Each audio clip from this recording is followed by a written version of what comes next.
Everyone, welcome to my channel. आज हम लोग एक नया चैप्टर पढ़ने वाले हैं जिसका नाम है human reproduction. It belongs to class 12th। ठीक है, तो आज हम इस चैप्टर में जो पढ़ेंगे उसका कंटेंट है ये आप लोगों के सामने। इसमें हम लोग जो पढ़ने वाले हैं वो है male reproductive system, female reproductive system, gametogenesis, menstrual cycle, fertilisation and implantation, pregnancy and embryonic development and parturition and lactation. ये सब आज हम इस चैप्टर में पढ़ने वाले हैं। ठीक है, लेकिन वीडियोस को मैं डिवाइड कर दूंगी ताकि आप लोगों को ये सेक्शन और ज़्यादा अच्छे से समझ में आए। ठीक है, तो स्टार्ट करते हैं हम लोग। सबसे पहले ये जो आपकी पूरी यूनिट है रिप्रोडक्शन वाली, इसमें हर चीज़ सिमिलर ही है। आप एक ही टॉपिक को बार बार पढ़ते हुए आ रहे हो, बस उसके फेजेस अलग अलग है। कि अभी आपने प्लांट्स में रिप्रोडक्शन पढ़ा, आपने इंसेक्ट में रिप्रोडक्शन पढ़ा, अब आप ह्यूमन बींग्स में रिप्रोडक्शन पढ़ रहे हैं। ठीक है, इन सब चीज़ों में जो हमने कॉमन चीज़ देखी वो क्या थी। अब देखिए, जब हमने रिप्रोडक्शन पढ़ना शुरू किया तो हमने रिप्रोडक्शन के दो टाइप्स पढ़े। ठीक है, एक सेक्सुअल रिप्रोडक्शन, एक एसेक्सुअल रिप्रोडक्शन। सेक्सुअल रिप्रोडक्शन में क्या होता है, दो पेरेंट्स का इन्वॉल्वमेंट होता है, जो हम इस चैप्टर में पढ़ने वाले हैं आज। ठीक है, इसमें क्या होता है, ये जो दो पेरेंट्स का इन्वॉल्वमेंट है, इन दोनों पेरेंट्स के अपने खुद के गैमेट्स होते हैं। फीमेल के पास गैमीट होता है एग, और मेल के पास गैमीट होता है स्पर्म।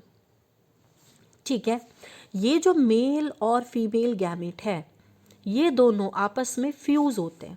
जब ये दोनों आपस में फ्यूज़ होते हैं, या इनका जो न्यूक्लियस है जब वो आपस में फ्यूज़ होता है तो फर्टिलाइजेशन हो जाता है। जब फर्टिलाइजेशन हो गया है तो उसके बाद क्या होगा, फिर क्या होगा उसके बाद, इम्प्लांटेशन। इम्प्लांटेशन कहाँ पर होता है, यूट्रस में होता है। इम्प्लांटेशन होने के बाद प्रेगनेंसी। ठीक है, प्रेगनेंसी अगर हो गई है तो अब क्या होगा, वो जो इम्प्लांट हुआ एम्ब्रियो है अब वो जो उसका डेवलपमेंट है वो शुरू हो जाएगा। अब वो जब डेवलप होता रहेगा और जब वो फुल्ली डेवलप्ड हो जाएगा तो क्या होगा, पार्चुरेशन प्रोसेस, मतलब डिलीवरी हो जाएगी, और उसके बाद फिर लैक्टेशन फेज शुरू हो जाएगा जो फीमेल्स की बॉडी में होता है। वही सब कंटेंट हमें इस चैप्टर में पढ़ना है। ठीक है, आज जो मैं शुरू करने वाली हूँ वो है इसमें मेल रिप्रोडक्टिव सिस्टम।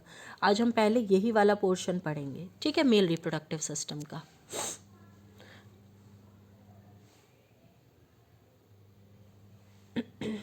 देखिए, ये मेल रिप्रोडक्टिव सिस्टम का डायग्राम है, ध्यान से देखना इसको, कौन कौन से पार्ट्स इसमें हैं। ठीक है, सबसे पहले ये देखिए यूरेटर्स। क्या आप जानते हैं यूरेटर्स आपने किस सेक्शन में पढ़ा है, आपने एक्सक्रीटरी सिस्टम में पढ़ा होगा। यूरेटर्स, किडनी से जब यूरिन बाहर आता है तो वो यूरेटर्स के थ्रू ही फ्लो करता है। ठीक है, अब उसके बाद है seminal vesicle, urinary bladder, vas deferens, prostate gland, penis, urethra, glands penis, for skin. ये सब अभी हम यहाँ पर पढ़ने वाले हैं कि सबका फंक्शंस क्या क्या है। सबसे इम्पॉर्टेंट है इसमें टेस्टिस। टेस्टिस क्या है, यहाँ पर वो ऑर्गन है जो क्या बनाता है, स्पर्म्स बनाता है।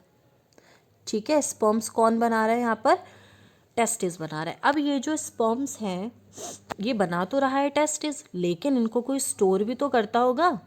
ठीक है, लेकिन और जब ये टेस्टिस स्पर्म बना भी रहा है तो ये स्टोर कहाँ पर हो रहा है, फिर आगे इसका प्रोसीजर ये मेल की बॉडी से बाहर कैसे निकल रहे हैं, वो सब आज हम इसमें पढ़ेंगे। तो सबसे पहले जो टेस्टिस है वो कहाँ पर प्रेजेंट होती है, एब्डोमिनल कैविटी के आउटसाइड। कभी भी वो हमारी एब्डोमिनल कैविटी के इनसाइड नहीं होती, हमेशा बाहर होती है। ठीक है, उसके बाद टेस्टिस क्या काम करती है, स्पर्म प्रोड्यूस करती है, इसीलिए हम उसको क्या बोलते हैं, प्राइमरी सेक्स ऑर्गन भी बोलते हैं, क्योंकि ये हार्मोन भी प्रोड्यूस करती है और उसके साथ साथ स्पर्म भी प्रोड्यूस करती है। ठीक है, जो टेस्टिस है वो किसके अंदर है, स्क्रोटम के अंदर। स्क्रोटम क्या है, ये एक पाउच लाइक सब्सटेंस है जो क्या करता है, टेस्टिस को एक मिनिमम टेम्परेचर प्रोवाइड करता है, जिसकी वजह से वो स्पर्म का प्रोडक्शन अच्छे से कर सकता है। ठीक है, उसके बाद जो स्पर्म्स का फ्लो है वो कहाँ पर जाता है, रेटे टेस्टिस के अंदर। ठीक है, रेटे टेस्टिस यहाँ पर मेंशन नहीं है, लेकिन जो मैं आपको नेक्स्ट डायग्राम दिखाऊंगी उसमें वो मेंशनड है। ठीक है, टेस्टिस जो है उसके बाद स्पर्म को कहाँ भेजती है, रेटेटेस्टिस में। रेटेटेस्टिस के बाद जो स्पर्म है वो कहाँ जाते हैं फिर, वास एफ्रेंशिया में। ठीक है, वास एफ्रेंशिया जो है वो भी आपको इसी पोर्शन में मिलेगी, लेकिन इसका जो व्यू है वो यहाँ पर इन्होंने नहीं दिखाया है, वो भी मैं आपको नेक्स्ट डायग्राम में दिखाऊंगी। ठीक है, उसके बाद अब जो वास एफ्रेंशिया है उसके पास 10 to 12 डक्ट्स होती हैं, उन्हीं डक्ट से फ्लो करता है स्पर्म। ठीक है, अब उसके बाद जो स्पर्म है वो कहाँ जा रहे हैं, एपिडिडायमिस में। ये जो एपिडिडायमिस है, ये ऊपर आपको ये स्ट्रक्चर दिख रहा है, ये वाला, ये इस स्ट्रक्चर में यहाँ पर आकर जो वो है स्पर्म है वो यहाँ से फिर आगे फ्लो करते हैं। एपिडिडायमिस पेयर्ड स्ट्रक्चर्स होते हैं, मेनली इनका काम है स्पर्म्स को मैच्योर करना। ये लॉन्गेस्ट ट्यूब होती है।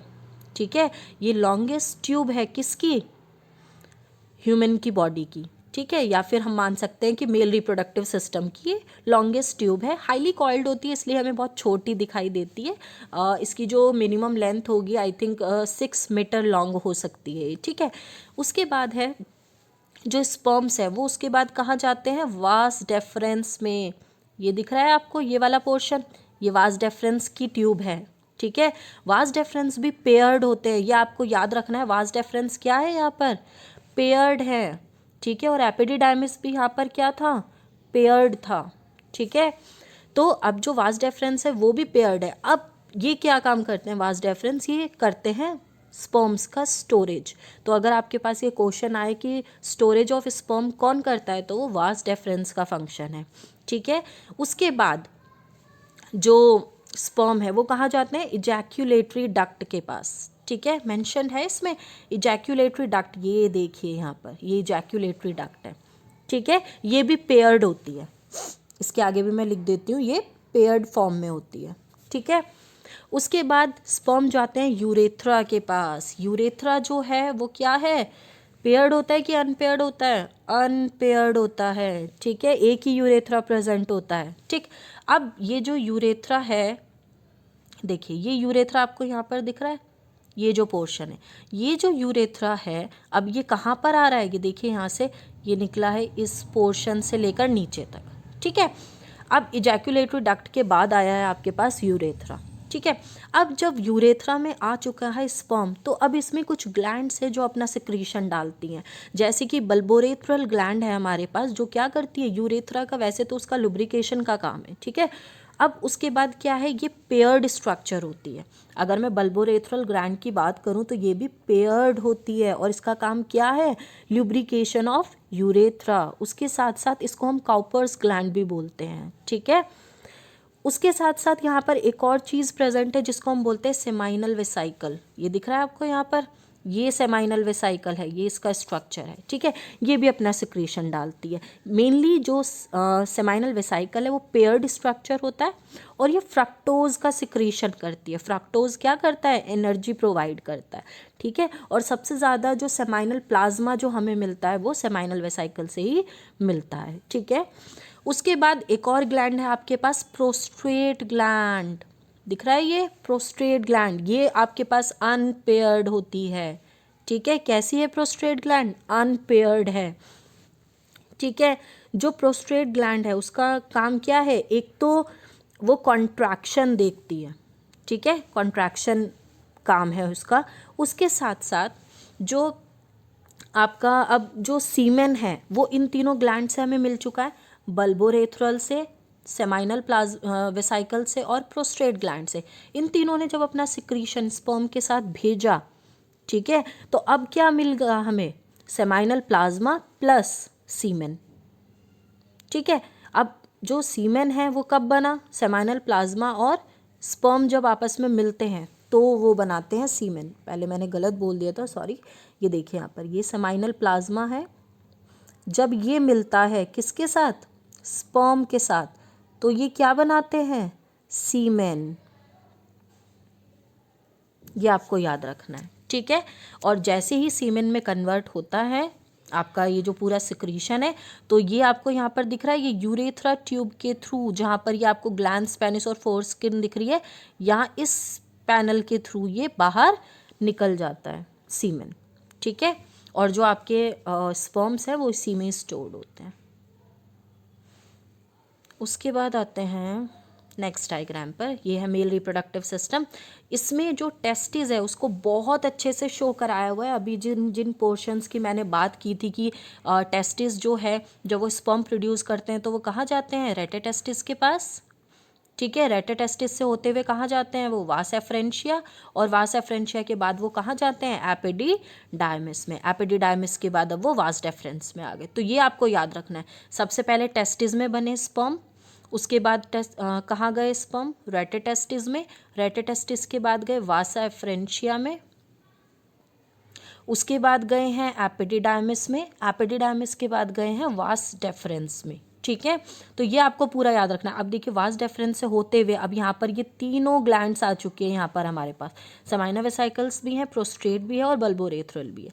तीनों ग्लैंड्स ने अपना सिक्रीशन डाला। क्या है वो, सेमाइनल प्लाज्मा है। जैसे ही सेमाइनल प्लाज्मा एंटर होता है स्पर्म के साथ में तो वो क्या कहलाता है, सीमेन कहलाता है। अब वो सीमेन यहाँ से बाहर निकल जाएगा।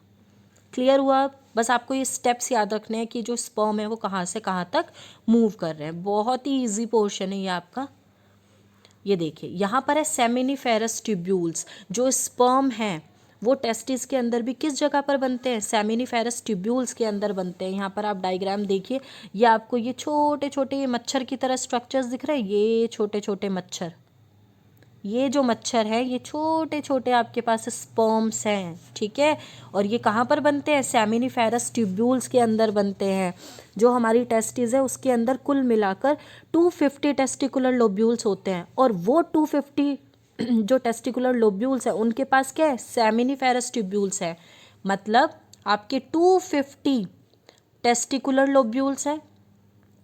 एक टेस्टिकुलर लोब्यूल के पास कितने सेमिनिफेरस ट्यूब्यूल्स हैं, 1 to 3 सेमिनिफेरस ट्यूब्यूल्स होते हैं एक टेस्टिकुलर लोब्यूल के पास। ये आपको याद रखना है। तो अब आप काउंट करो कि कितने सेमिनिफेरस ट्यूब्यूल्स होंगे एक टेस्टिस के अंदर।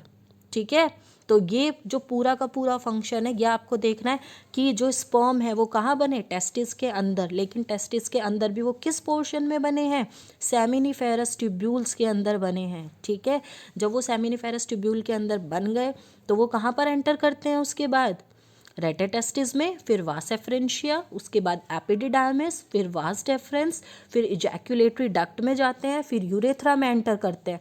फिर उसके बाद 3 ग्लैंड्स का उनको सिक्रीशंस मिलता है। किस किस का, बल्बोरेथ्रल का, सेमाइनल वेसिकल्स का और प्रोस्टेट ग्लैंड का।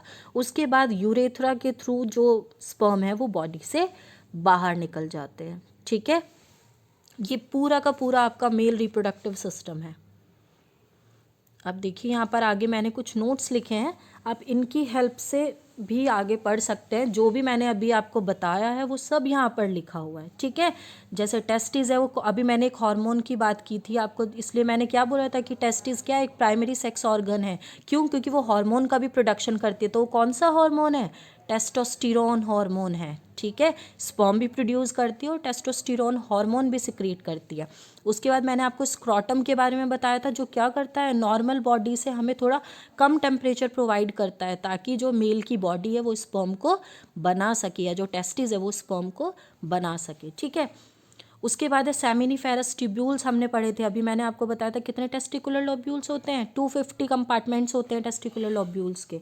उसके बाद एक टेस्टिकुलर लोब्यूल में 3 होते हैं सेमिनिफेरस ट्यूब्यूल्स जिनके अंदर स्पर्म का प्रोडक्शन होता है। ठीक है, आगे आइए। लेडिक सेल्स, लेडिक सेल्स को हम इंटरस्टिशियल सेल्स भी बोलते हैं। ठीक है,